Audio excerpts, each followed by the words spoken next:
The universe did not break, it was torn. One moment, the UNSC frigate Forward Unto Dawn was making a desperate, calculated jump, fleeing the incandescent rage of a collapsing Forerunner Shield World. The next, it was being flayed by the raw, chaotic energies of a Slipspace rupture. Alarms that had been screaming reached a new, impossible pitch before being silenced as consoles exploded and the ship's internal structures groaned, then shattered. Inside the cryo-bay, Master Chief Petty Officer John 117 was awake, his thoughts clear and cold even as the world ended around him. His Mjolnir GEN1 power armor was locked down, systems green, but the ship itself was dying. "Cortana, status," he commanded, his voice a calm baritone in the chaos. "Catastrophic failure, Chief." Cortana's voice, usually a model of cool logic, was laced with digital static and urgency. "The drive is tearing itself apart. It's not just a misjump. The fabric of spacetime is unstable. I can't plot a stable exit vector because there are no stable vectors left."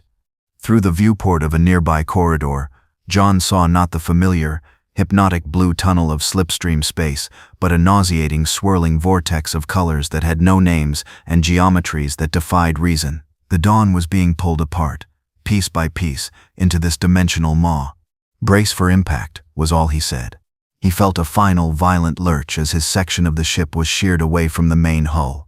The tear in reality engulfed him. He experienced a nanosecond of absolute nothingness, a sensation of being utterly erased from existence. His armor's systems flatlined. Life support failed.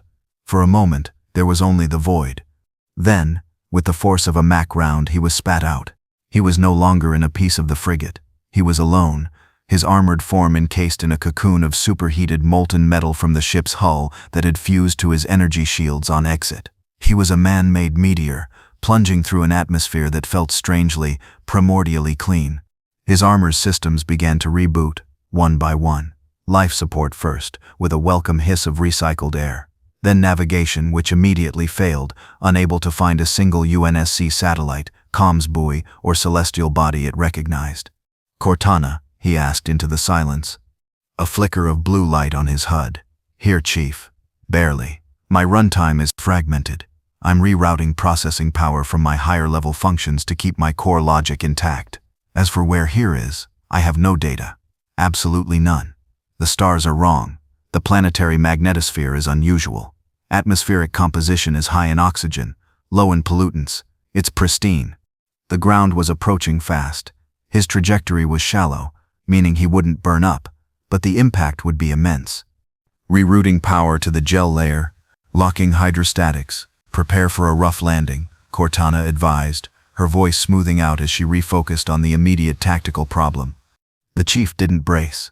He angled his body, turning the re-entry shell into a crude airfoil to bleed off as much velocity as possible. The ground below was not the gray of a city or the brown of a desert. It was a rolling, endless sea of the most vibrant green he had ever seen, a world of hills and grass, untouched by glassing or industrial blight. The impact was a controlled cataclysm. He struck the verdant plains, his armored form carving a deep, smoking furrow in the rich earth for half a kilometer. Soil and rock were thrown high into the air as his momentum finally bled away, leaving him at the bottom of a long black scar on the green landscape. The molten metal cocoon around him cracked and shattered, falling away in steaming chunks. For a long moment, there was silence, broken only by the hissing of hot metal and the gentle sigh of the wind across the grass. Then, a single armored gauntlet pushed itself up from the crater. Master Chief rose, his 7'2" frame a stark geometric shape of olive-drab ceramic composite against the natural beauty of the world. He stood, his assault rifle held at a low ready. His shields flickered, then stabilized. His motion tracker was a blank, empty circle. He was operational. He was alive. "Scan for hostiles," he ordered. "Scanning," Cortana replied. "Nothing on infrared, thermal, or EM bands. Just a lot of grass, Chief. And, wait, I'm picking up audio. Hoofbeats, a large number of them, and voices. They're speaking a language that has no correlation with any known human or Covenant dialect. I'll begin translation attempts." The Master Chief looked in the direction Cortana indicated. Over the crest of a nearby hill, a line of riders appeared. They were on horseback, carrying long spears and round, painted shields. They were followed by a straggling column of people on foot, men, women, and children. their faces etched with weariness and fear. His directive was clear. He was a soldier of the UNSC. His duty was to protect humanity, and the beings coming towards him, for all their primitive technology and strange clothes, were undeniably human. He stood his ground, a silent green sentinel in the heart of a world he did not know, his mission about to take a very unexpected turn. The people of Rohan saw it as a star falling from the heavens in the middle of the day, a burning rock that screamed through the sky and tore a wound in the green plains of their homeland. To a people steeped in omen and prophecy, it was a sign of profound and terrible import. "What new devilry of Saruman is this?" growled Gamling, the old battle-hardened captain of Theoden's royal guard, his hand tightening on the hilt of his sword. King Theoden, his back straight and his eyes clear for the first time in years, reined in his great horse, Snowmane. He stared at the smoking scar on the landscape, his face a mask of grim suspicion. "The White Wizard plays his hand. He seeks to break our spirit with foul magic before the battle is even joined." But Aragorn, riding beside the king, saw it differently. His ranger's eyes, accustomed to reading the signs of the wild, saw not a magical portent, but a physical event. "That was no sorcery," he said, his voice low and steady. "It fell with weight and fire. It was a thing of substance." "Substance? What substance falls from a clear sky, smelling of burnt iron?" Theoden retorted, his mistrust of the strange and new still deeply ingrained. It was Legolas, his keen elven senses perceiving what men could not, who gave the first true hint of the anomaly's nature. "There is a life within that crater," the elf said, his gaze fixed on the smoking furrow. "A mind. But it is strange, silent, like a polished stone, not of orc kind, nor of man or elf." Gimli, seated uncomfortably behind Legolas on the horse, grunted. "Then let's have a closer look. A stone that thinks is a stone worth splitting might be treasure inside." With a shared, unspoken agreement, the king's party, Theoden, Éomer, Aragorn, Legolas and Gimli, trotted their horses forward, leaving the main column of refugees behind. They approached the crater cautiously, their weapons drawn. The smell of ozone and superheated metal was thick in the air. They crested the edge of the crater and reined in their horses, their eyes widening in collective disbelief. Standing at the center of the fused, glassy earth was a figure that defied all their known categories of being. It was shaped like a man, but it was a giant taller than any they had ever seen, even the lords of Gondor. It was clad from head to toe in armor of a dull, dark green, but this was no steel plate or mithril coat. It was a seamless, sculpted carapace of a material they could not name, its surface covered in strange lines and markings.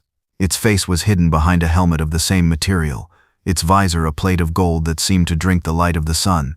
In its hands, it held a strange black metal staff, a weapon that was clearly no sword, axe or spear. The horses shied away, their animal senses overwhelmed by the sheer wrongness of the creature. It did not move, it simply stood, its golden visor tracking their approach. It felt less like a living being and more like a statue, a golem of iron and jade animated by some unseen force. "By the Valar," Legolas breathed, his usual composure rattled. "What is it?" "It's an iron troll," Gimli declared, though his voice lacked its usual certainty. "Or a new kind of orc, bred in the furnaces of Isengard." "No," Aragorn said, his eyes narrowed in intense concentration. He was a veteran of countless battles against the creatures of shadow, and this was none of them. There was no malice radiating from it, no aura of evil or corruption. There was only a profound stillness, a sense of controlled, disciplined power that was utterly alien. "This is no servant of Sauron." Theoden, however, was not convinced. To him, anything so unnatural, so outside the realm of his understanding, could only be a product of the enemy. "It is a trick," the king declared, his voice firm. "A scarecrow sent by Saruman to cow us. Show it the steel of the Rohirrim." He raised his sword, but Aragorn quickly put a hand on his arm. "My lord, wait. It has not made a hostile move. Let us not be the first to show aggression." It was at that moment that the strange giant moved. It took a single, deliberate step forward. The sound of its armored boot on the glassy ground was a heavy, solid crunch. It raised its black weapon slightly, holding it in a posture that was universally recognizable to any warrior, in any age, a position of readiness. The Rohirrim tensed, their knuckles white on their reins and hilts. The air grew thick with a tension that was more profound than the mere prelude to battle. It was the tension of a confrontation between two entirely different realities, a meeting of myth and machine on the green fields of a world that was not ready for what had just arrived. The tense silence was shattered not by a command from the king, but by the howl of a wolf. It was a deep guttural sound that echoed from the nearby hills, a cry of hunger and hate. From the crest of a ridge to the west, a new threat appeared. A dozen wargs, monstrous, wolf-like beasts with intelligent, malevolent eyes, bounded into view. On their backs were orcs, their twisted forms clad in crude iron, their faces contorted in savage glee. They were a scouting party from Isengard, a pack of hyenas sent to harry the fleeing herd of Rohan. The Rohirrim reacted with the ingrained discipline of a warrior people. Warg riders. Omer roared, his sword flashing from its sheath. Riders of Rohan, to the king. Form a shield wall. Protect the column. The riders wheeled their horses around, forming a defensive line between the threat and the vulnerable refugees. Spears were leveled, shields were locked. It was a desperate, courageous stand against a hated foe. Aragorn, Legolas, and Gimli prepared for battle, their attention torn between the familiar, savage enemy and the silent green giant behind them. But the Master Chief was no longer silent. His mission parameters were simple and absolute. Threat to human civilians identified. Protocol, neutralize threat. He did not wait for an order. He did not confer with the local commanders. He simply acted. He raised his MA-5B assault rifle to his shoulder. To the Rohirrim it was a smooth, silent motion. To the chief it was an instinct honed over 30 years of warfare. The rifle's targeting reticle displayed on his HUD bloomed over the lead warg rider. Distance 200 meters, wind negligible, target solution acquired. He squeezed the trigger. The sound was unlike anything ever heard in Middle-earth. It was not the twang of a bowstring or the crack of a wizard's staff. It was a deafening, percussive roar, a sound of contained mechanical violence, like a bolt of metallic cloth being torn at incredible speed. The rifle spat a stream of 7.62 by 51 mm armor-piercing rounds at a rate of 15 rounds per second. The lead warg rider and his mount simply ceased to exist. They were caught in the stream of projectiles and were shredded in a red mist of flesh, fur, and shattered bone before they even hit the ground. The men of Rohan stared, stunned into immobility by the sheer, unholy noise and the explosive result. The warg riders, their charge momentarily broken by confusion, howled in rage and spurred their mounts onward. The chief adjusted his aim. He fired again, not in a long, sustained burst, but in a series of controlled, 3-round volleys. Each burst was a masterpiece of lethal efficiency. BRRT. An orc rider was thrown from his saddle, his chest a crater of mangled armor. BRRT. A warg tumbled head over heels, its skull collapsing under the impact of the high-velocity rounds. BRRT. BRRT. 2 more riders fell in quick succession. His movements were a blur of green, an economy of motion that was terrifying to behold. He tracked targets, fired, and acquired a new target in a seamless, fluid cycle. His accuracy was absolute. There were no wasted shots. There was no chaos. It was just a systematic, passionless extermination. Legolas, who could shoot a flying Nazgul from a mile away, watched with a sense of profound professional disbelief. No archer, not even of the firstborn, could loose arrows with such speed and unerring accuracy. The sheer velocity of the projectiles was beyond his comprehension. They were not being loosed. They were being hurled by some internal mechanical thunder. Gimli's jaw was slack. Baruch Hazad, what sorcery is that? A dwarf-forged repeating crossbow, he muttered, his mind struggling to find a familiar category for the chief's weapon. The few remaining warg riders, their pack decimated in seconds, finally broke. Their savage courage was no match for this new, incomprehensible form of death. They turned their mounts and fled back towards the hills. The chief did not let them escape. He calmly ejected the spent magazine, the hot metal casing landing with a soft hiss on the grass. He slammed a fresh one into the rifle's housing with a practiced, solid click. He sighted on the retreating figures. "Cease fire, Spartan," a new voice said, calm and feminine, emanating from the chief's own helmet. "The threat has been neutralized. Remaining hostiles are in full retreat. Ammunition conservation is now a priority." The chief lowered his weapon. The sudden silence that followed the roar of the rifle was almost as shocking as the noise itself. The entire engagement had lasted less than 20 seconds. A dozen warg riders lay dead or dying on the field, their bodies mangled beyond recognition. The Rohirrim slowly lowered their own weapons, their faces a mixture of awe, terror, and profound confusion. They looked from the carnage of the warg riders to the silent green giant who stood unmoving, a thin curl of smoke rising from the barrel of his strange black weapon. He had not fought with courage or fury. He had not shouted a battle cry. He had simply and efficiently erased the enemy. Aragorn was the first to break the spell. He slowly sheathed his sword and began to walk towards the chief, his hand held up in a sign of peace. He did not know what this being was. He did not know if it was a friend or a new, more terrifying kind of foe, but he knew one thing for certain: it had just saved them, and with an army of 10,000 Uruk-hai marching towards Helm's Deep, they needed all the help they could get.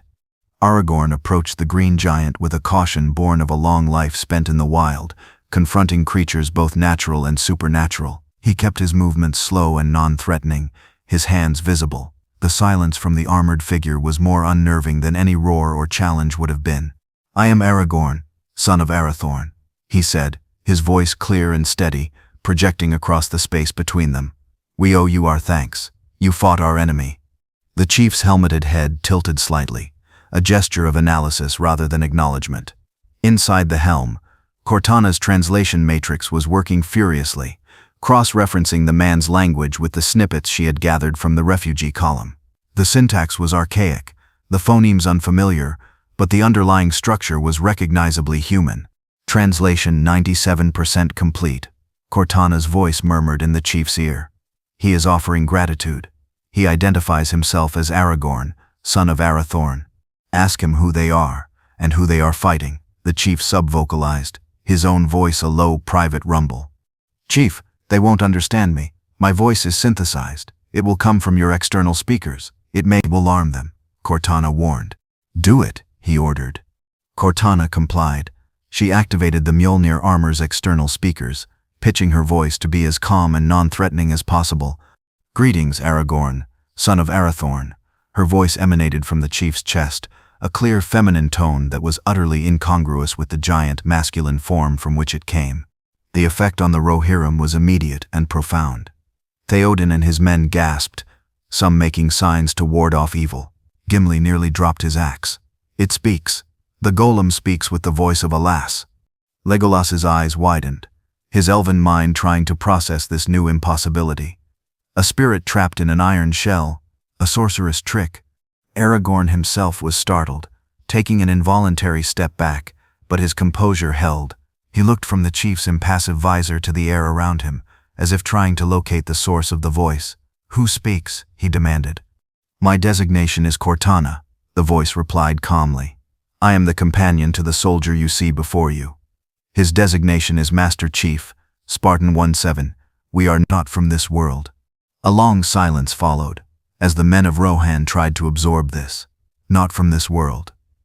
Did she mean from a far land, like the elves of the sea, or from— "We are survivors of a vessel that was destroyed," Cortana continued, simplifying a complex reality into terms they might understand. "We are lost. Our primary directive is the preservation of human life.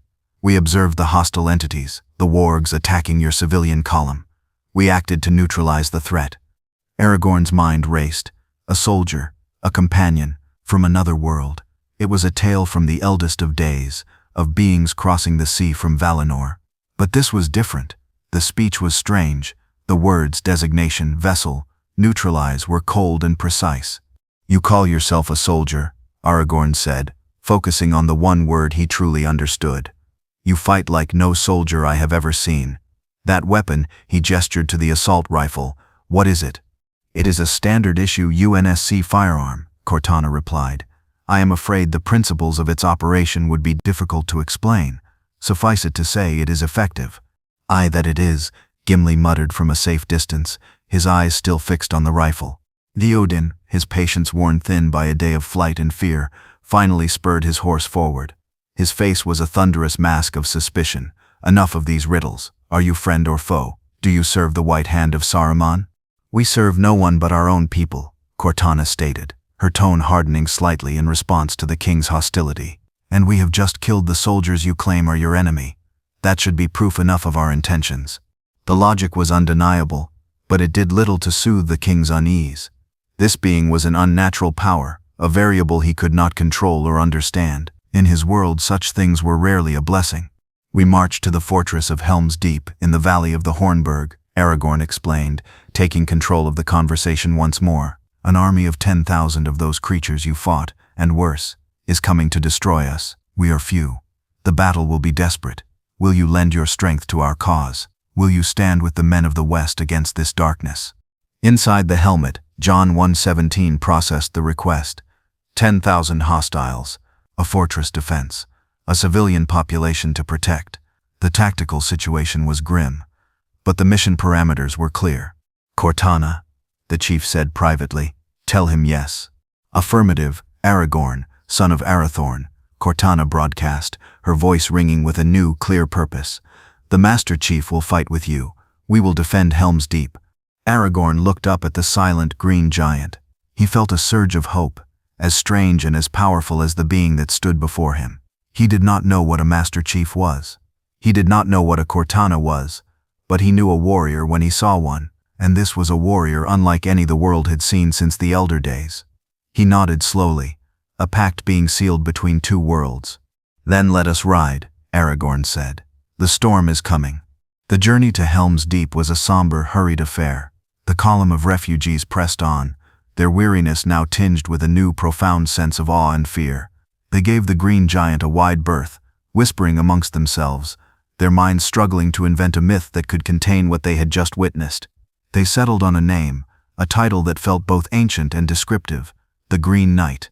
Master Chief did not ride, he walked. His powerful, cybernetically enhanced legs carried him at a steady, ground-eating pace that easily kept up with the trotting horses. He moved with a heavy, rhythmic tread, his assault rifle held in a low, ready position, his head constantly swiveling, scanning the terrain for threats. He was a mobile watchtower of tireless, silent vigilance. Aragorn rode beside him for a time, attempting to glean more information. The conversation was a strange, stilted affair, a dialogue between a medieval ranger and a 26th-century artificial intelligence. This fortress, Helm's Deep, Cortana asked through the chief's speakers. What are its specifications? Wall height, gate strength, what is its defensible population limit? Aragorn, unused to such tactical language, did his best to answer. It has never been taken while men defended it. The deeping wall is high and thick, and the Hornburg behind it is a mighty citadel of stone. But we are few, no more than 300 men and boys who can hold a spear. 300 defenders against an army of 10,000, Cortana processed. A 33-to-1 force disparity. The odds are not favorable. Odds have never favored us, Aragorn replied grimly. We fight on, regardless. The chief, listening to the exchange, stored the data. The situation was critical. It was an Alamo scenario. His presence would improve the odds, but he was still only one soldier. When they finally arrived in the valley of the Hornburg, the sight of Helm's Deep was a welcome one to the weary Rohirrim. The fortress was a marvel of ancient engineering, a citadel that seemed to grow out of the very rock of the White Mountains, its towers scraping the sky. As the refugees and soldiers filed into the keep, the chief and Cortana began their own assessment. To the men of Rohan, Helm's Deep was a symbol of their strength, a bastion of their history. To the chief, it was a tactical problem with a number of critical flaws. Chief, are you seeing this? Cortana asked, highlighting sections of the fortress on his HUD. The main wall, the deeping wall, is impressive, but it's a single-layer defense. There's a causeway leading to the main gate that creates a perfect choke point for the enemy to concentrate their forces, and the Hornburg, while formidable, has limited firing angles to support the outer wall. The chief grunted in agreement. His eyes, however, were drawn to something else, a detail that the original builders had likely overlooked, a small, dark opening at the base of the deeping wall, through which a small stream flowed out of the valley. A stone archway covered a culvert, a drainage ditch. There, the chief said, his voice a low rumble, a vulnerability. I see it, Cortana confirmed, zooming in on the image in his display. A drainage culvert. It's barred, but the masonry around it is older, weaker than the rest of the wall. A concentrated explosive charge placed there could create a breach, bypassing the main defenses entirely. He began to walk the length of the battlements, Aragorn, Legolas, and Gimli following at a respectful distance, watching him work. He was not admiring the view. He was measuring distances with his eyes, calculating fields of fire, and identifying the best positions for a defender to hold. He ran a hand over the stone of the parapet, not in reverence but to gauge its thickness and durability. "What is he doing?" Theoden asked, watching from the steps of the Hornburg, his face a mask of suspicion. "He is reading the stone, my lord," Aragorn replied. "He is learning the fortress's strengths and its weaknesses." Gimli, ever the stonemason's son, was fascinated. He approached the chief, his initial fear replaced by a dwarf's professional curiosity. "A fine wall, is it not, Green Knight?" he said, patting the parapet. "Good stone, well laid. It will take more than orc rabble to bring it down." "The wall is strong," Cortana's voice replied from the chief's chest, startling the dwarf. "But any structure has a breaking point. Your enemy will seek to find it. We must find it first and reinforce it." She projected a simple wireframe of the fortress onto the chief's HUD, a glowing red circle highlighting the culvert. The chief pointed a massive, gauntleted finger towards the spot. "There, that is where they will strike." Gimli and Aragorn followed his gaze down to the small, dark archway where the stream flowed out. They saw a minor, well-defended feature. The chief saw a catastrophic failure waiting to happen. The horns of Isengard sounded in the distance, a deep, baying cry that rolled up the valley. The storm had arrived. The Uruk-hai army, a black tide of iron and hate, was flooding into the valley, their torches a sea of malevolent red lights in the gathering gloom. The men of Rohan looked upon the horde with a mixture of courage and despair. The chief looked upon it with the cold, analytical gaze of a super soldier. The odds were long, the fortress was flawed, but the mission was clear. He took his position on the deeping wall, a silent, green giant among the nervous, shouting men. He chambered a round in his rifle. His war had begun. In the cold obsidian tower of Orthanc, hundreds of miles away, the air was thick with the scent of ozone and the low hum of a barely contained power. Saruman the White stood before the Palantir, his hands resting on the smooth, cool surface of the Seeing Stone. His mind was not on the grand strategy of the war but on the infuriating anomaly that had disrupted his plans. The black, fathomless depths of the stone swirled, and an image resolved itself. He saw the valley of the Hornburg, now swarming with his creation, his perfect fighting Uruk-hai. He felt a surge of pride, 10,000 strong, the culmination of years of secret industry and forbidden lore. They were an army that would sweep away the decrepit, horse-worshipping culture of Rohan and claim the land for a new, more logical order. His order. His gaze swept over the fortress of Helm's Deep, a defiant fist of stone against the tide of his power.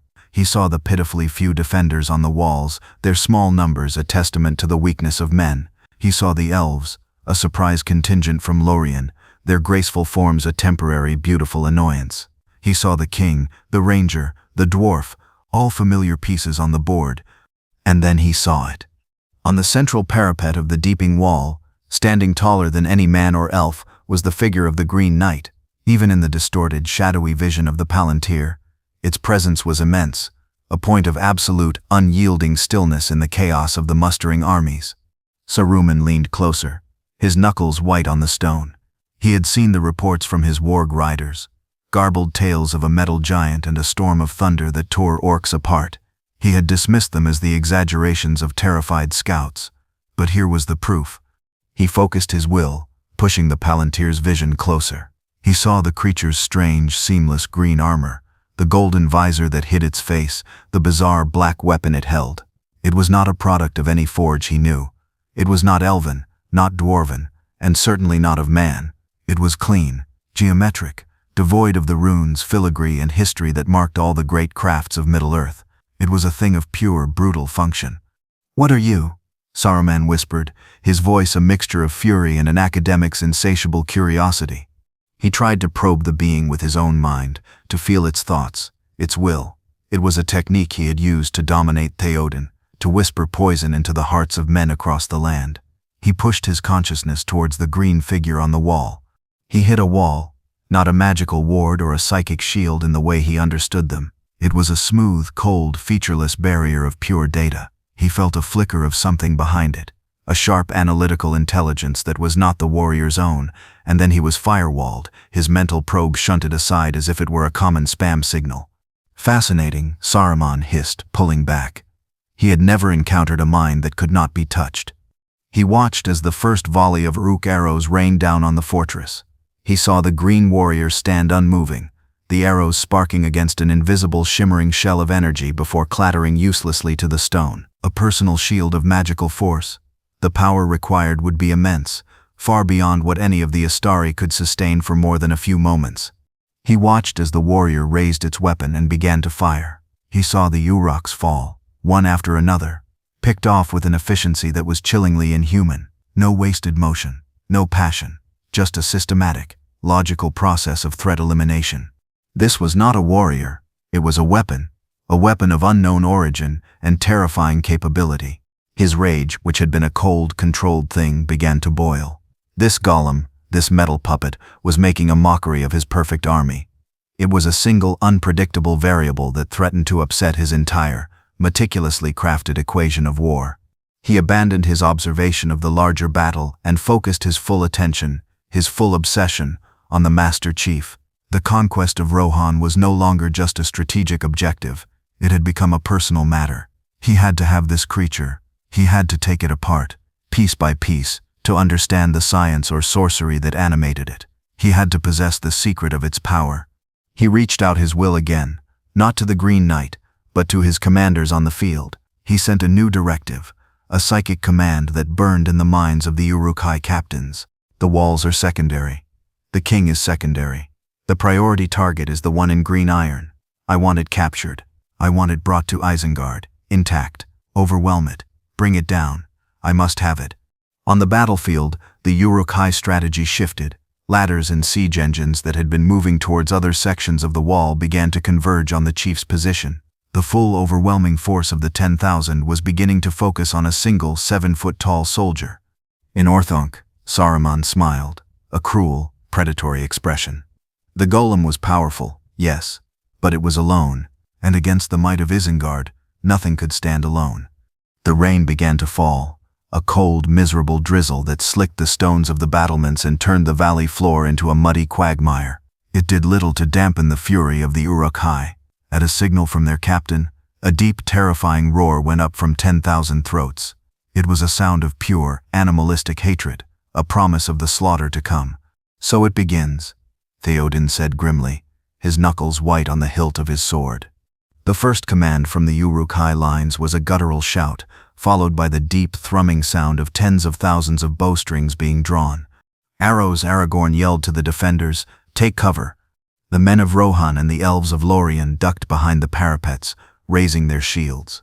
A black cloud rose from the Uruk-hai ranks, a swarm of iron-tipped arrows that blotted out the torchlight and ascended towards the fortress walls in a high, deadly arc.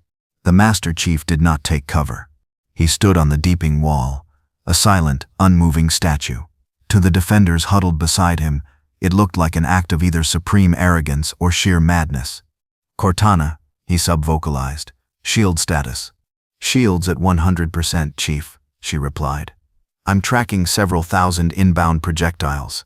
Estimated kinetic energy is low. They're primitive iron-tipped shafts. Negligible threat." The arrow storm descended. The sound was like 1,000 angry hornets, a whistling, shrieking wave of death. The arrows hammered against the stone walls and the wooden shields of the defenders. Men cried out in pain as shafts found their way through gaps in the defense. A concentrated volley of several hundred arrows descended directly on the chief's position. They never touched his armor. They struck the shimmering, faintly visible energy field of his Mjolnir shields. Each impact was marked by a bright blue-white spark and a sharp hiss-crack sound, like static electricity. The iron arrowheads disintegrated on contact, the wooden shafts splintering and falling harmlessly to the stone around his feet. He was untouched, a rock in the center of a deadly stream, the arrows breaking against his invisible defense. In the brief lull that followed the first volley, a collective gasp went up from the nearby defenders. They stared at the pile of broken arrows around the Green Knight's feet, their eyes wide with disbelief. "Did you see that?" a Rohirrim soldier whispered to his companion. The shafts, they shattered in the air around him. Gimli, who had also witnessed the event, let out a booming laugh of pure, grudging admiration. "Khazad Emenu, the lad has an invisible shield. I've heard of such enchantments in the elder days, but to see it..." The chief ignored their reactions. He raised his assault rifle. His HUD was already alight with targeting data from Cortana. She had tagged the Uruk-hai archers, highlighting them in red against the dark, teeming mass of the army. Priority targets identified, Chief. Multiple archer clusters at 300 meters, compensating for rain and wind. Engaging, the chief replied simply. He opened fire. The roar of the rifle once again echoed across the valley, a sound of pure technological fury that briefly drowned out the howls of the Uruks and the crash of thunder. He did not spray his fire wildly. He fired in his signature, controlled bursts, moving from one highlighted target to the next with ruthless efficiency. Each 3-round burst was a death sentence. An Uruk archer would be in the middle of knocking another arrow, and then his head would simply explode in a spray of black blood.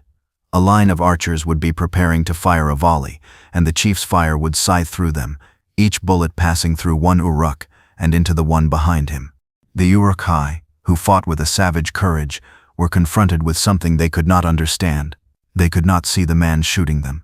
They only saw their comrades falling, killed by an invisible, thunderous force from the walls. Their primitive understanding of warfare had no category for a single soldier who could kill with the speed and accuracy of 100 archers. Legolas, firing his own bow with elven grace and speed, watched the chief's work. For every one Uruk he brought down with a perfectly placed arrow, the Green Knight brought down 5. The elf was a master of his craft, the pinnacle of 1,000 years of training, but he was an artist. The chief was a machine. He is a grim warrior, Legolas murmured to Aragorn, who was shouting orders to the men. He is our hope, Aragorn replied, his eyes fixed on the steady, methodical destruction the chief was unleashing.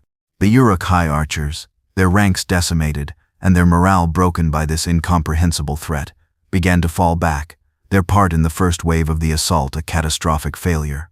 The chief lowered his rifle, the barrel smoking in the cold rain. He had neutralized the immediate long-range threat. He ejected the magazine and slammed in a new one, the sound a crisp, satisfying punctuation to the first act of the siege. Shields at 92%, Cortana reported. Ammo count at 540 rounds, all systems nominal.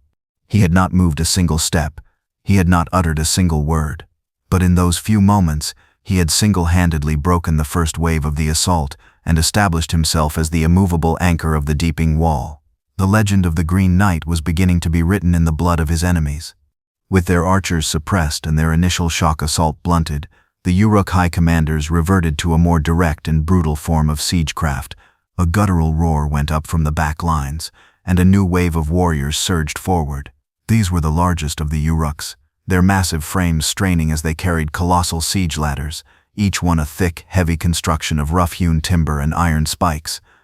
The sound of their approach was a thunderous, rhythmic chant, their heavy iron boots churning the muddy ground into a thick slurry.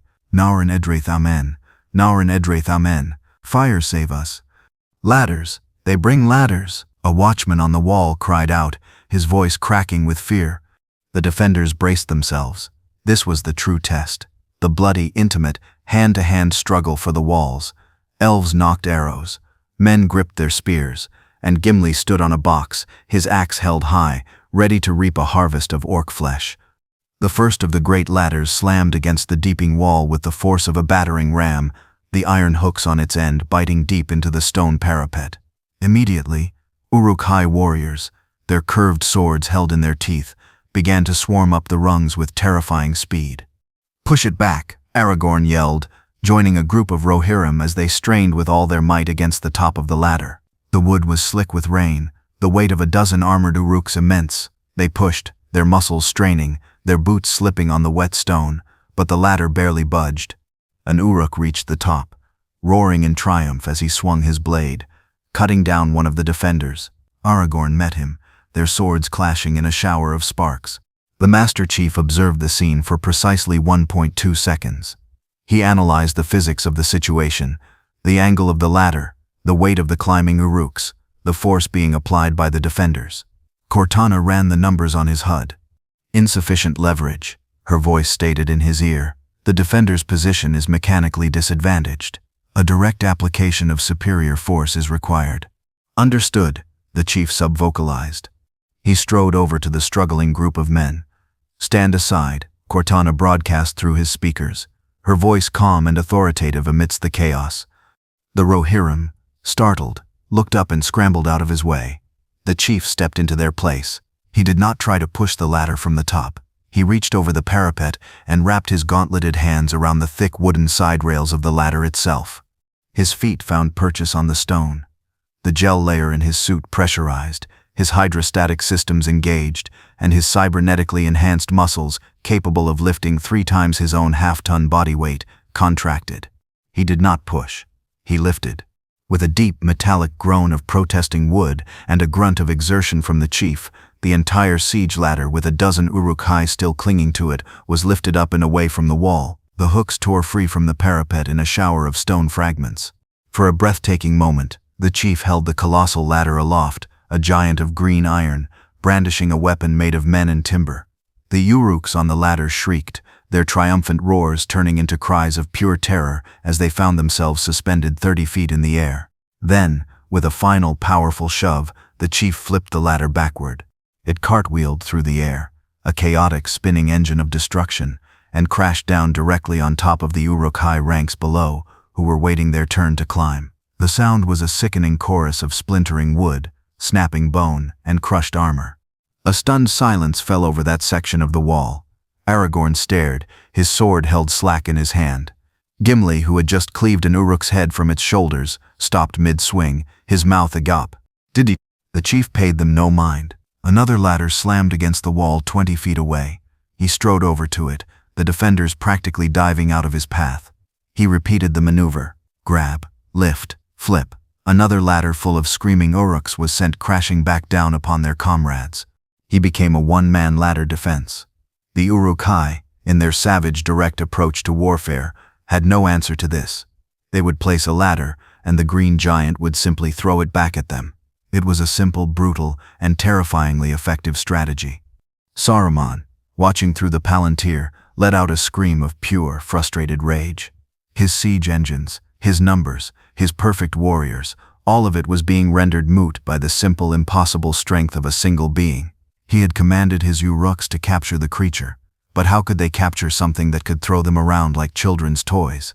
On the wall, a strange, almost hysterical sense of hope began to spread among the defenders. Their fear of the Green Knight was being replaced by a fierce proprietary pride. He was their monster, he was their golem, and he was winning the battle for them. Gimli let out a booming laugh that echoed along the wall. "That one counts as mine," he roared, pointing his axe at the pile of bodies created by the chief's latest throw. He then turned his attention back to the few Uruks who made it onto the wall through other means. His spirits lifted, his axe swinging with renewed, joyful vigor. The impossible had just become possible. The battle for Helm's Deep was a maelstrom of chaos. To the men of Rohan it was a desperate, swirling melee fought in the rain and the dark, a battle of instinct, courage, and sheer bloody-minded survival. They fought for every inch of stone, their world narrowed to the orc in front of them, the man beside them, and the hope of seeing the dawn. For the Master Chief, the battle was a dataset.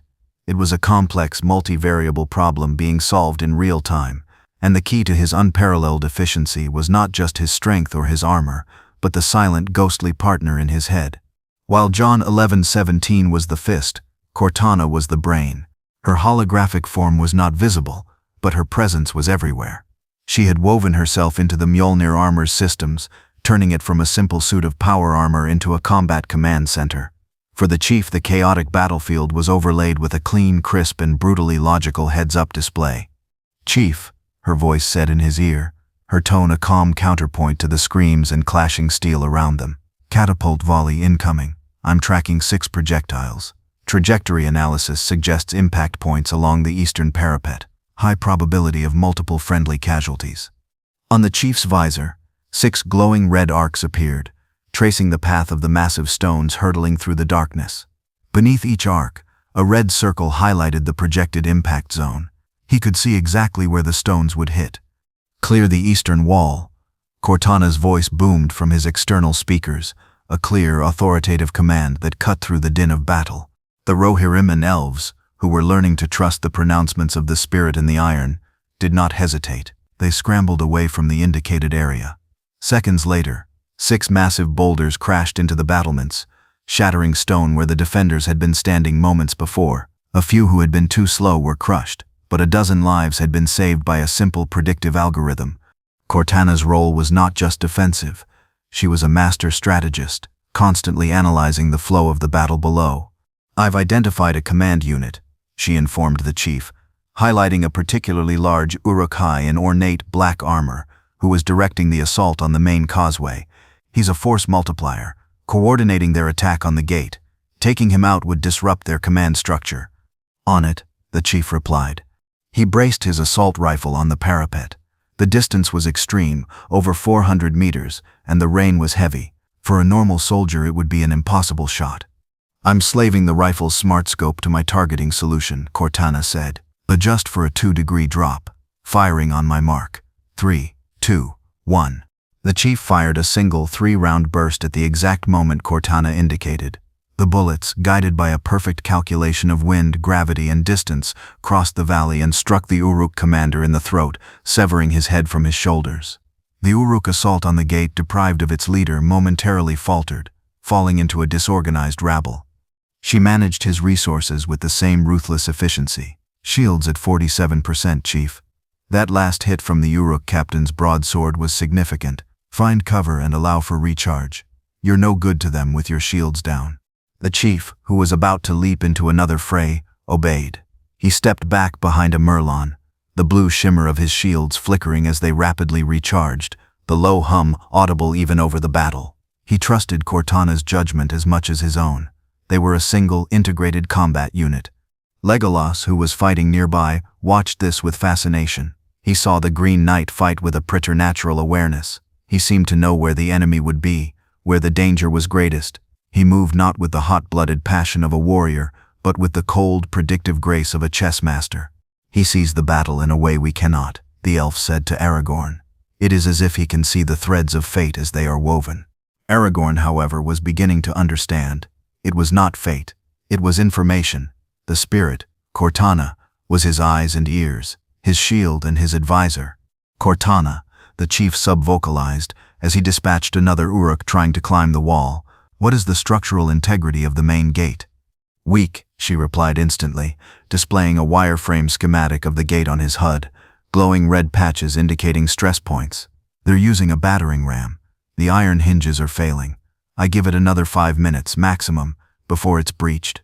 The chief relayed the information. "The gate will not hold," Cortana broadcast. Aragorn heard and immediately began shouting for the defenders to form a secondary line, to be ready for the breach. The warning gave them precious minutes to prepare, to turn what would have been a catastrophic surprise into a defensible choke point. In the midst of the blood and chaos of a medieval siege, the Master Chief was not just fighting, he was managing the battlefield. He was a walking, talking, killing node of the digital age, dropped into a world of iron and blood, and his greatest weapon was not his armor, his strength, or his rifle, it was the ghost in his machine. The battle for the Deeping Wall had reached a fever pitch. The Uruk-hai, driven to a fanatical frenzy by their commanders, were throwing themselves at the fortress with no regard for their own lives. For every ladder the chief threw back, 2 more were raised. For every Uruk that fell, 3 more surged forward to take its place. The defenders were tired, their numbers dwindling, their shield arms aching. The chief was a pillar of stability in the chaos. He moved along the wall, plugging gaps in the defense, his rifle a constant, roaring presence. He had become the focal point of the Uruk-hai assault, drawing the majority of their fury, a fact that both saved the other defenders and put him under immense continuous pressure. "Chief, new threat emerging." Cortana's voice cut through his combat focus, her tone sharp with a new level of urgency. "I'm detecting a single high-velocity hostile moving from the causeway towards the base of the wall."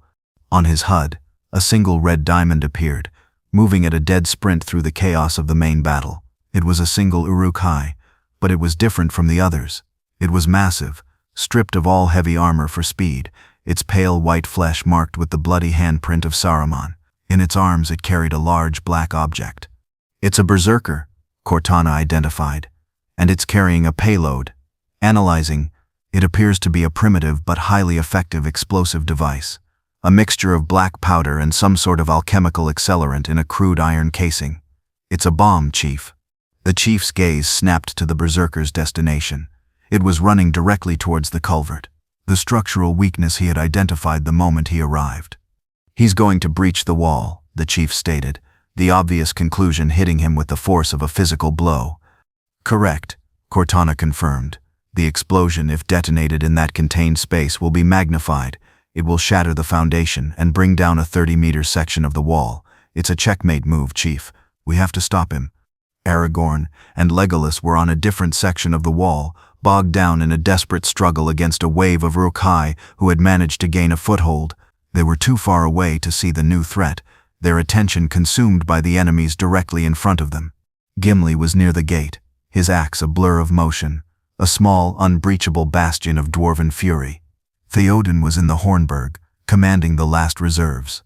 There was no one else. No one else saw the real danger. "I see him," the chief said. He raised his rifle, the targeting reticle locking onto the sprinting berserker, but he didn't fire. "Chief, what are you waiting for?" Cortana urged. "The explosive," he replied, his voice a low growl. "If I shoot it, it could detonate prematurely. The force of the explosion in the open would still be enough to kill dozens of their own troops and potentially compromise the causeway." A cold, ruthless calculation was being made. His mission was to protect the fortress and its inhabitants. Causing a massive explosion in the middle of the Uruk army might seem like a good idea, but the unpredictable nature of the blast could damage the gate's foundations, or worse, not work at all, leaving a primed bomb on the battlefield. "I have to intercept him physically," the chief concluded. "Chief, that is an unacceptable risk," Cortana protested. "The detonation could take you with it."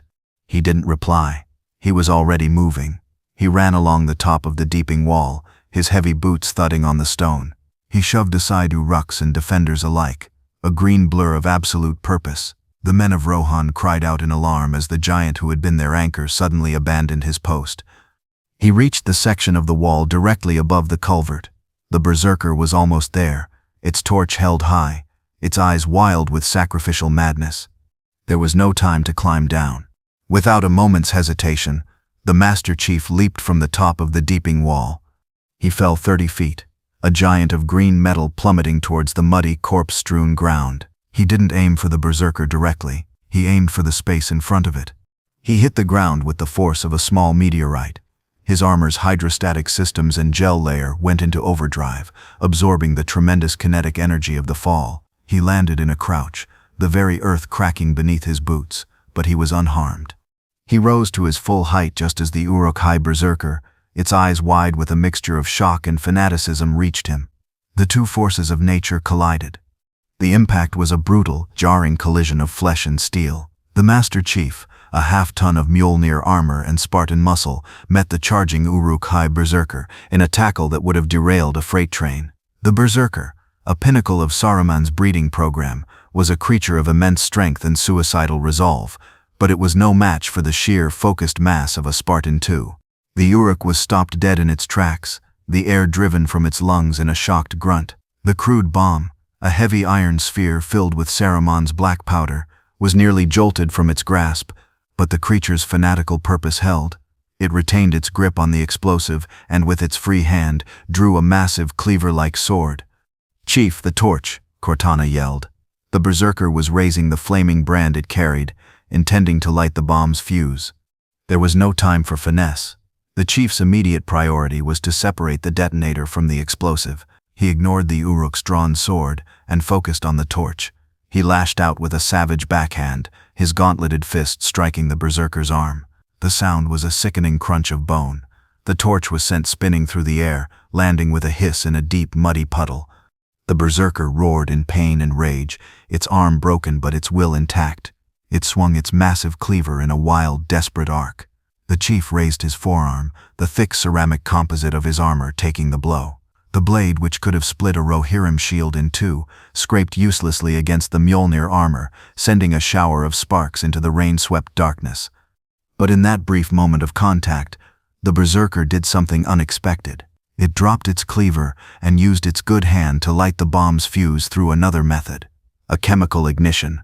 A wick of sulfur and saltpeter that sparked to life with a sharp twist. A thick, sputtering fuse began to hiss and burn its way towards the core of the bomb.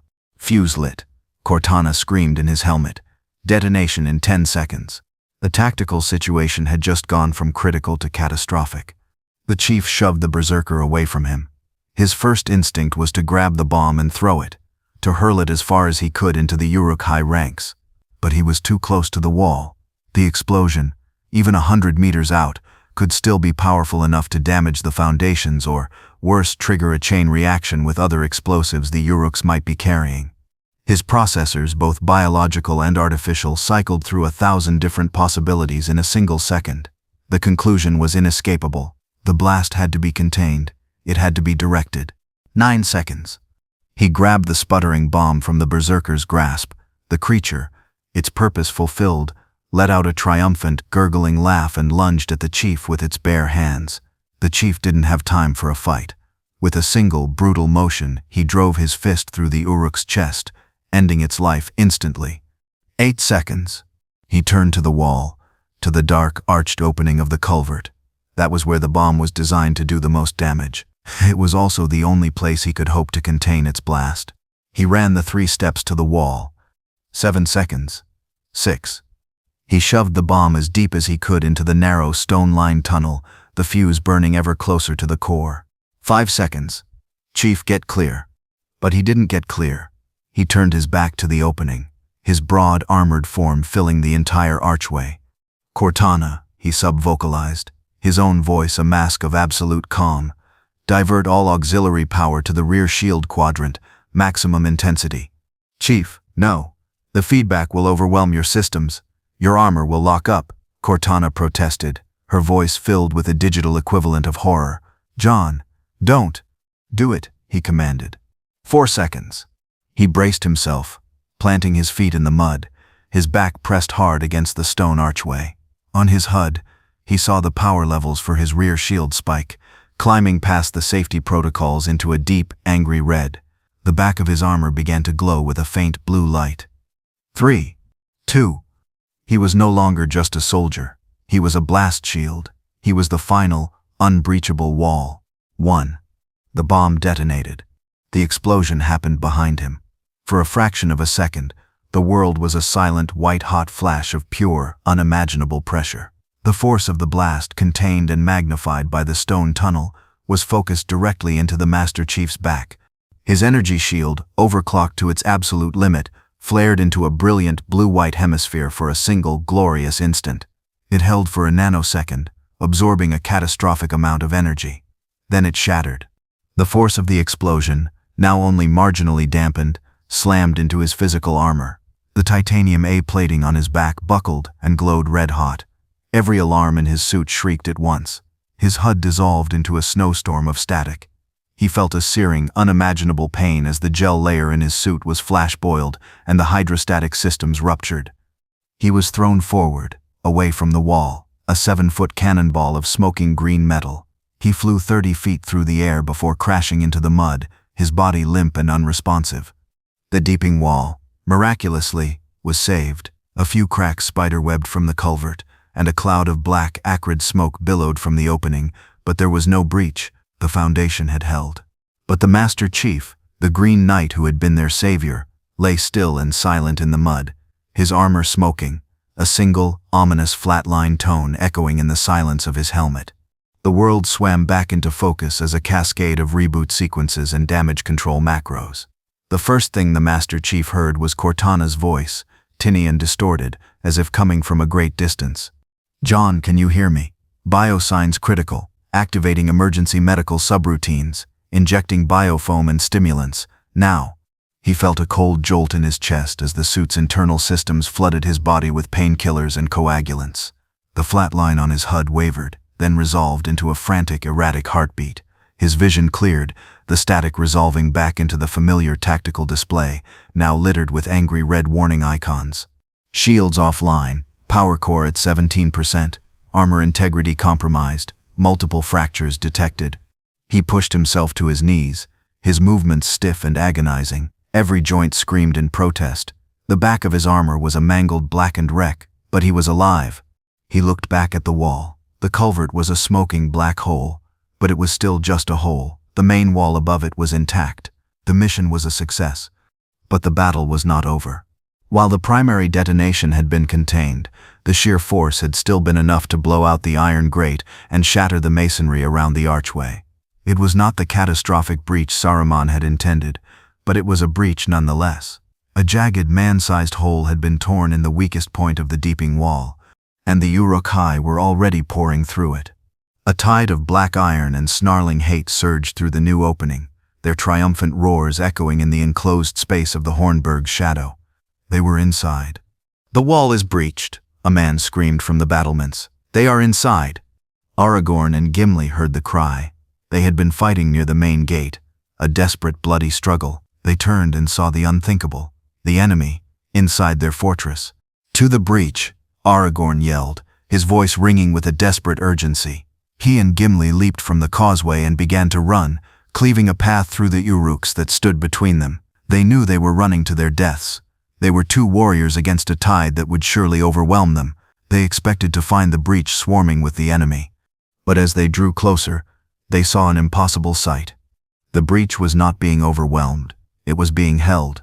The Master Chief was there. He stood in the narrow opening, his smoking, battered form a terrifying, unyielding plug of green metal. He had lost his rifle in the blast, and his shields were down, but he was not unarmed. He was fighting with his bare hands. An Uruk-hai charged through the opening, its shield raised, its sword ready to taste the flesh of men. The chief met it with a straight-armed punch. His gauntleted fist, a half-ton of angry Spartan behind it, did not just break the iron-banded shield. It punched through it, the sound a deafening crunch of splintered wood and metal. The Uruk's own shield collapsed around the chief's arm, and the force of the blow was transferred directly into the creature's chest, shattering its ribcage and spine. The chief retracted his arm, and the dead Uruk slid off, its shield a mangled ruin. Another came, and another. The chief became a whirlwind of brutal, close-quarters combat. He was no longer a soldier. He was a berserker in his own right, a creature of pure, focused violence. He grabbed an Uruk by the helmet and slammed its head into the stone wall with enough force to pulp it. He caught a sword stroke on his armored forearm, then seized the Uruk's arm and broke it with a sharp, efficient twist. He was a silent, green wall of death. For every Uruk he killed, another took its place. But the breach was narrow. They could only come at him one or two at a time. It was a perfect choke point, and he was the perfect defender for it. Aragorn and Gimli skidded to a halt, their minds reeling at the sheer, savage brutality of the scene. The Green Knight, who they had thought dead, was not only alive, but was single-handedly holding back the entire Uruk-hai invasion. "By my father's beard," Gimli roared, a grin of savage delight spreading across his face. "The lad's alive, and he's saved some for us." The two heroes did not hesitate. They plunged into the fray, taking up positions on either side of the chief. Aragorn's longsword, Anduril, became a blur of white flame, its ancient light a beacon in the darkness. Gimli's axe rose and fell, cleaving helmets and shields with dwarven fury. They became a triumvirate of death, a living wall of man, dwarf, and something else entirely. Aragorn was the grace, Gimli was the fury, and the chief was the sheer, unbreachable power at the center. The Uruks, who had expected to swarm into the fortress and begin the slaughter, were met with an unbreakable three-person shield wall. Their charge faltered, their momentum broken against this island of impossible defiance. The chief, seeing Aragorn and Gimli arrive, felt a flicker of something he had not felt in a long time. It was not friendship. It was not camaraderie. It was the simple, tactical acknowledgement of competent allies. His chances of survival had just increased by a measurable percentage. The battle for the breach raged on, a desperate, bloody affair fought in a space no bigger than a doorway. But for now, thanks to the impossible resilience of a single lost soldier, the line was holding. The fighting at the breach was a meat grinder. The Uruk-hai, relentless and seemingly endless, threw themselves at the small opening, their bodies piling up in a grotesque rampart of the dead and dying. The trio of defenders, Aragorn, Gimli, and the chief, fought shoulder to shoulder, a living embodiment of the alliance of the free peoples and beyond. Aragorn was the leader, his voice shouting encouragement, his blade a beacon of hope. Gimli was the heart, his boisterous battle cries and savage axework a defiant roar against the darkness. The Master Chief was the anchor, silent, immovable, and devastatingly lethal. He had settled into a grim rhythm, a brutal ballet of close-quarters combat. Parry, punch, break, throw. His movements were efficient, economical, each one calculated for maximum damage with minimum energy expenditure. He was a machine built for this, and the battle was his forge. But even a machine has its limits. His armor, battered and weakened by the explosion, was beginning to fail. Warning runes flashed on his HUD as microfractures spread through the ceramic composite plates on his arms and chest from the constant jarring impacts of Uruk blades and hammers. "Chief, your assault rifle is gone," Cortana stated, her voice a calm note of logistical reality in his ear. "Lost in the blast. We are currently unarmed." The assessment was not entirely accurate. A Spartan was never truly unarmed. But the lack of a firearm was a significant tactical disadvantage. The moment that proved her point came swiftly. A new Uruk-hai pushed through the press of bodies. It was larger than the others.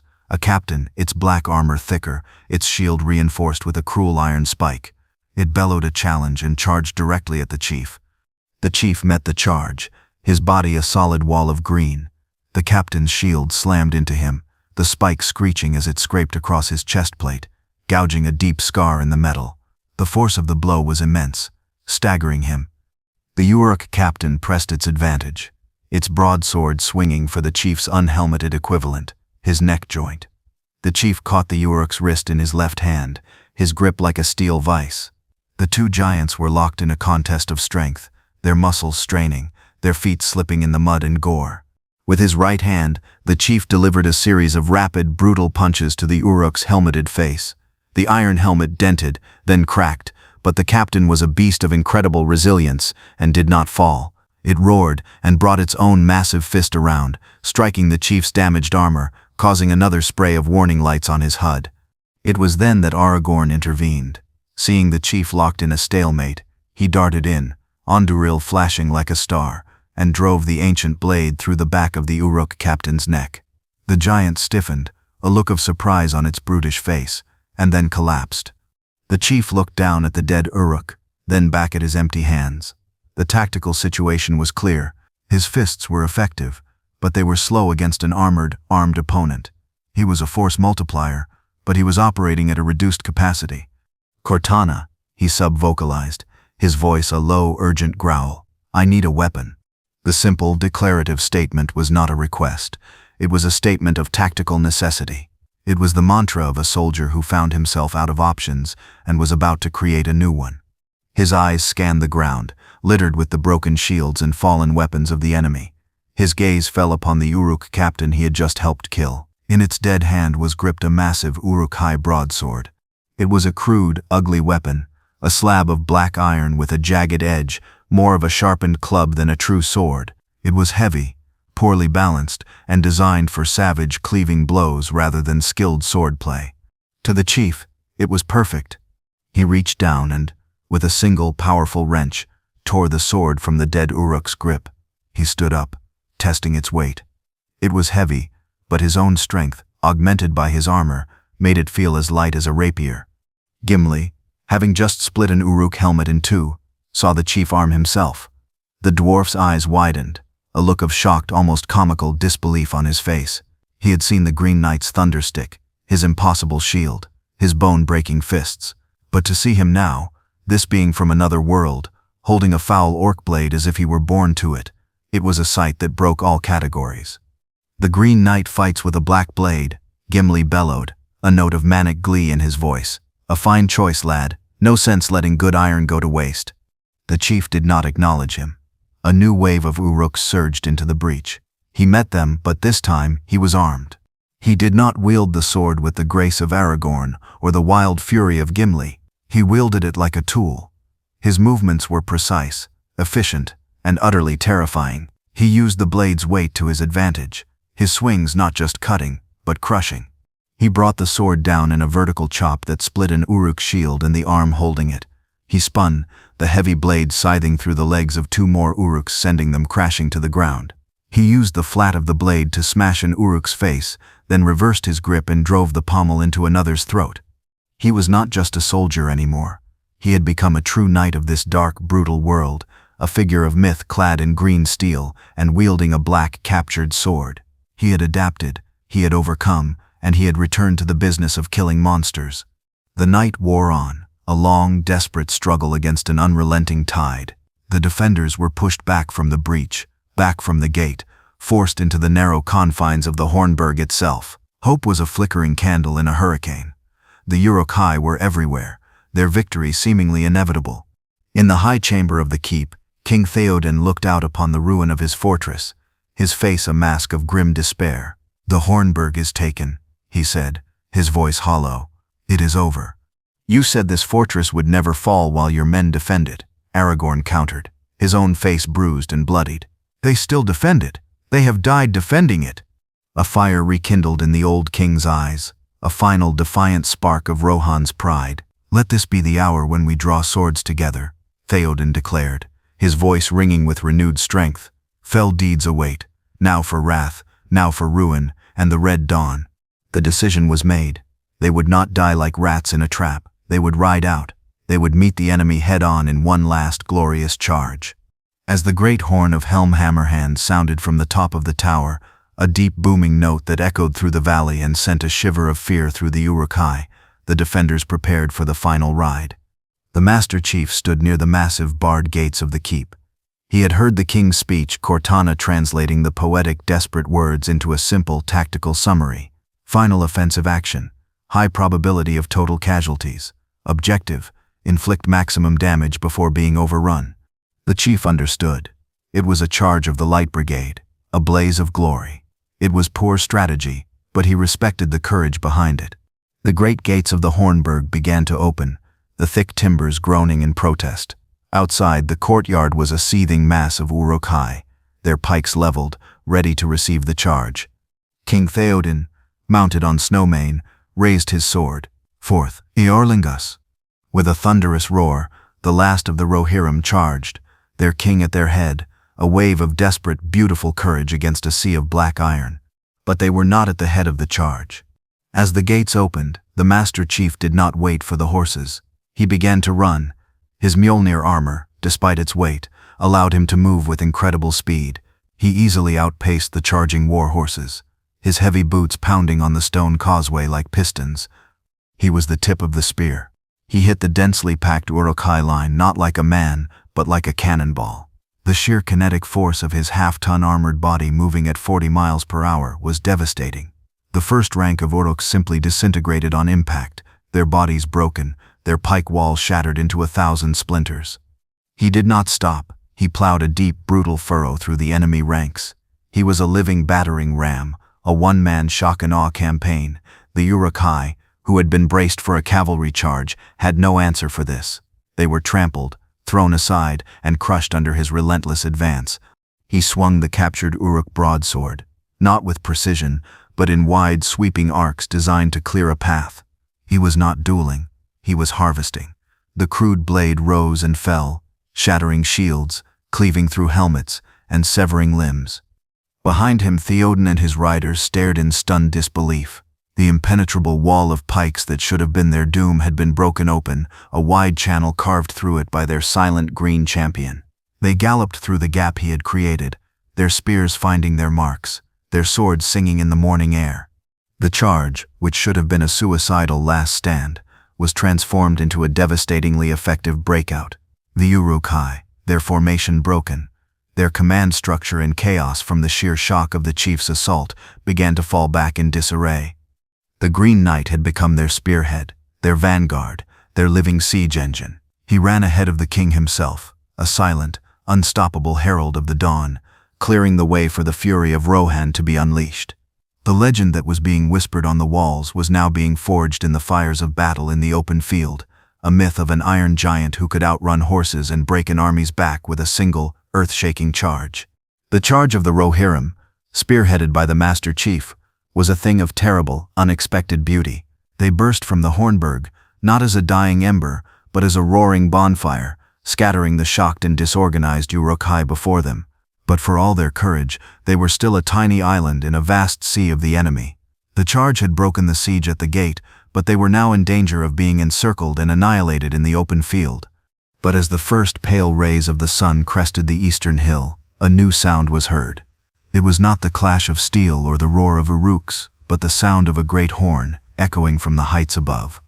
Aragorn looked up, a slow smile of disbelief and hope spreading across his face. "Gandalf," he whispered. On the crest of the hill, silhouetted against the rising sun, stood two figures on horseback. One was Gandalf the White, his robes as brilliant as the new dawn, his staff held high. Beside him was Éomer, the exiled marshal of the Rittermark. And behind them, cresting the hill, was a forest of spears, 2,000 Rohirrim riders, the last of Rohan's strength, arriving at the final desperate moment. Gandalf raised his staff. "Behold the sun," he cried, and a beam of pure white light lanced down from his staff, so brilliant and blinding that the Uruk-hai recoiled in terror and pain. "To the king!" Éomer roared, and with a sound like thunder, the riders of Rohan charged down the slope, a wave of fresh, disciplined fury that slammed into the flank of the disoriented Uruk-hai army. The army of Isengard, which had been on the verge of ultimate victory, was now trapped. They were caught in a hammer and anvil, with Theoden's charge on one side and Éomer's on the other. Panic, a luxury the Uruk-hai had never known, began to spread through their ranks. They broke. They fled. Their only escape was into the valley, towards the dark, strange forest of Huorns that had mysteriously appeared at the valley's mouth during the night. Their doom was sealed. In the midst of this stunning, miraculous victory, Gandalf the White guided his great horse Shadowfax through the chaos of the battlefield. His gaze was not on the routing enemy or the cheering men of Rohan. He was searching for the anomaly, the piece on the board that did not belong, the silent warrior that Aragorn had spoken of in their brief, desperate meeting. He found him. The Master Chief was standing knee-deep in the carnage near the shattered causeway. The battle was over for him. His part was done. He was no longer fighting. He was simply observing, a silent green statue amidst the dead. At his feet lay the body of a massive Uruk-hai chieftain, its helmet cleaved in two. In the chief's hand was the crude black broadsword, its edge chipped and blunted from the knight's horrific work. Gandalf reined in Shadowfax, his ancient wise eyes taking in the scene. He was a Maiar, a being from before the shaping of the world. His senses perceived reality on a level far beyond that of mortals. He looked at the Master Chief, and he did not see a man in armor. He saw a soul that was utterly, profoundly alien. It was a powerful soul, disciplined and bright in its own way, like a distant, cold star. But it did not resonate with the song of the Ainur, the great music that had brought Arda into being. This soul was from outside the song entirely. It was a note from a different symphony, a chord from a reality with different rules, different physics, different gods.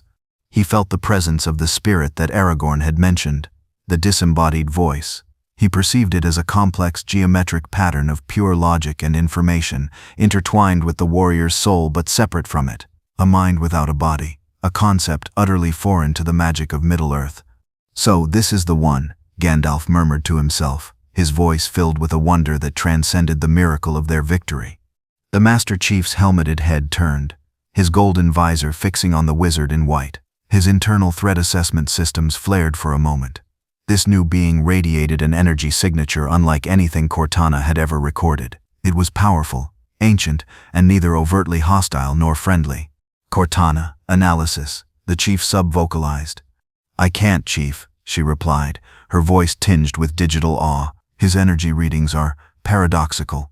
They defy quantum mechanics. He's like a walking, localized breakdown in the laws of physics. I have no data, no frame of reference. He's magic." Gandalf dismounted, his white robes seeming to glow in the morning light. He approached the chief, his expression one of deep, thoughtful curiosity. "You fight with great strength, Green Knight," the wizard said, his voice calm and powerful. The chief did not reply. He simply watched, his hand still gripping the hilt of his captured sword. Gandalf stopped a few feet away. He knew he was looking at a power that could reshape the course of the war, but he also knew that it was a power that did not belong here. It was a loose thread in the tapestry of fate, and he had no idea where it led. The battle for Helm's Deep was won, but for Gandalf the White, a new, far more complex puzzle had just presented itself. The aftermath of the battle was a scene of grim work and profound relief. The sun rose higher, burning away the last of the storm clouds and revealing the sheer scale of the carnage. The valley before Helm's Deep was choked with the black bodies of 10,000 Uruk-hai, a testament to the savage fury of the battle. The men of Rohan, weary to their bones but buoyed by their impossible victory, began the grim task of tending to their wounded and counting their dead. But as they worked, their conversations were not of the battle itself, but of the miracle that had enabled their survival. They spoke in hushed, reverent tones, their eyes constantly stealing glances towards the silent green figure who stood apart from them all. He had moved to the top of the deeping wall, a lone sentinel overlooking the field of his victory. The black Uruk sword was gone, discarded as the tactical necessity for it had passed. His assault rifle was lost. He was, for all intents and purposes, unarmed. Yet no one on that field looked more dangerous. "They say he threw their ladders back as if they were twigs," one soldier whispered to another.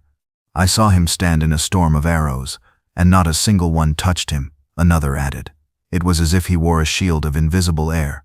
"He held the breach alone," a third said, his voice thick with awe.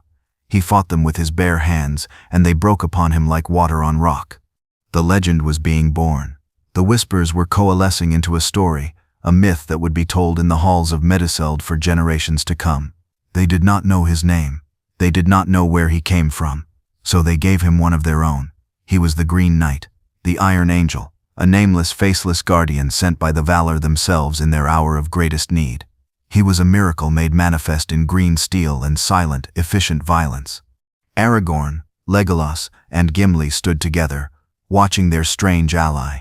"Never have I seen one warrior have such an impact on a battle," Legolas said, his elven eyes filled with a new understanding. "He turned the tide. Without him, this wall would have fallen."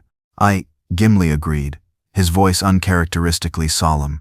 He looked at the chief's battered, smoking armor. "And the armor he wears, no mithril could withstand such a blast. The craftsmanship is beyond even the skills of my people. I would give a king's ransom to know its secrets." "It is not the armor, my friend," Aragorn said, his gaze fixed on the chief. "It is the man within it. I have fought beside him. There is no fear in him, no doubt, only the mission." The chief was oblivious to their awe and the legends being spun around him. He was a soldier, and the battle was over. He was running a post-action analysis. "Cortana, casualty report," he sub-vocalized. "For the defenders, approximately 1/3, based on visual estimates," she replied. "For the enemy, 100%. Mission successful. Primary objective of protecting the civilian population has been achieved." A single, green checkmark appeared on his HUD next to an objective he hadn't even known he had. "What about our primary objective?" he asked. "Any sign of the UNSC? Any friendly signals? Any way home?" The silence from Cortana was longer than usual. "I'm sorry, Chief," she said finally, her voice soft. "I've been running a continuous wideband scan since we arrived. There is nothing. No radio signals, no satellite network, no familiar stellar cartography. The physical laws in this universe even seem to be subtly different. As far as my systems can tell, we are completely, utterly alone." The weight of her words settled on him, heavier than any Uruk-hai blow. He had completed the mission, he had survived, he had won, and he was lost. He looked out from the wall, past the field of the dead, towards the vast unknown world that stretched beyond the horizon. It was a world of green fields, high mountains, and deep dark forests. A world of magic and monsters, of brave men and dark lords. He had no ship, he had no army. He had a dwindling supply of ammunition and a suit of armor that was desperately in need of repair. He was a single, lonely soldier, a relic of a forgotten war, a billion light years from home. But he was a Spartan, and Spartans never gave up. They adapted, they fought, they survived. His new mission was clear: survive, understand, and find a way back. His war was far from over. It had just begun, in a new galaxy, with new rules and new enemies. The Green Knight of Rohan stood his silent watch, a legend, a savior, and the loneliest man in the universe.